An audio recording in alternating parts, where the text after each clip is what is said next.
Saudara-saudaraku, mari kita masuk ke bagian paling menentukan dalam kritik sejarah, diamnya sumber awal. Disinilah Wilferd Madelung mengajarkan sebuah metode tajam yang jarang disadari banyak orang. Bahwa dalam studi sejarah, yang penting bukan hanya apa yang ditulis, tapi juga apa yang tidak pernah disebutkan. Karena keheningan sumber seringkali lebih lantang berbicara daripada ribuan klaim yang muncul belakangan. Tangan menunjuk kanan jangan lupa. Sebelum kita lanjut, tekan tombol subscribe, like, dan share. Karena bagian ini akan membuka mata banyak orang tentang bagaimana narasi besar bisa runtuh hanya karena keheningan sejarah.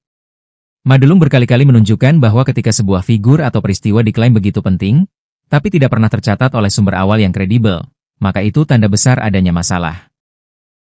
Dalam kajian tentang suksesi, ia menyoroti tokoh-tokoh yang dianggap krusial, tapi ternyata tidak muncul dalam laporan sahabat-sahabat utama atau sejarawan generasi pertama. Metodenya jelas. Kalau benar mereka besar, mengapa Al-Tabari, Al-Baladhuri, atau Al-Yaqubi tidak menyinggungnya? Kita bisa bayangkan seperti ini. Seandainya ada orang mengaku ikut Perang Badar, tapi namanya tidak tercatat dalam daftar sahabat Badar yang sudah disusun para ulama sejak generasi awal, apakah klaimnya bisa diterima? Tentu tidak. Sekarang mari kita tarik kias ini ke persoalan Ba'alawi. Klaim mereka berpusat pada sosok Alwi bin Ubaidillah bin Ahmad al-Muhajir. Dikatakan bahwa ia adalah leluhur pertama yang menjadi cikal bakal nasab Ba'alawi di Hadramaut. Tapi pertanyaan kritisnya, di mana catatan tentang Alwi bin Ubaidillah dalam kitab-kitab besar Sunni klasik? Imam Al-Nawawi dalam Tahzib Al-Asma, wa Al-Lughat, tidak menyebutnya. Ibn Hajar Al-Asqalani dalam Tahzib Al-Tahzib juga diam. Bahkan Al-Zahabi dalam Syiar Alam Al-Nubala, tidak ada nama itu.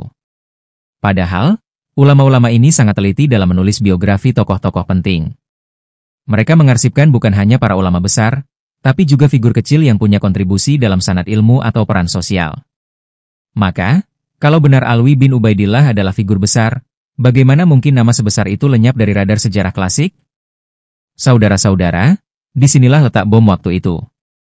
Diamnya sumber-sumber awal adalah pengkhianatan terhadap klaim besar. Karena yang diam bukan satu atau dua ulama, melainkan seluruh barisan ahli sejarah dan hadits generasi emas.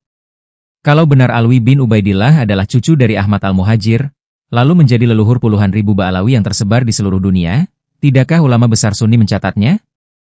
Apakah mereka semua kompak sepakat untuk menutupinya? Atau sebenarnya, klaim itu memang lahir belakangan? Inilah metode tajam Madelung yang harus kita tiru. Ia tidak menelan mentah-mentah klaim nasab, tapi justru memeriksa jejak keheningan sejarah. Karena keheningan itulah yang paling sulit dibantah. Mari kita buat analogi sederhana. Bayangkan ada sebuah universitas besar. Katakanlah Universitas Al-Azhar.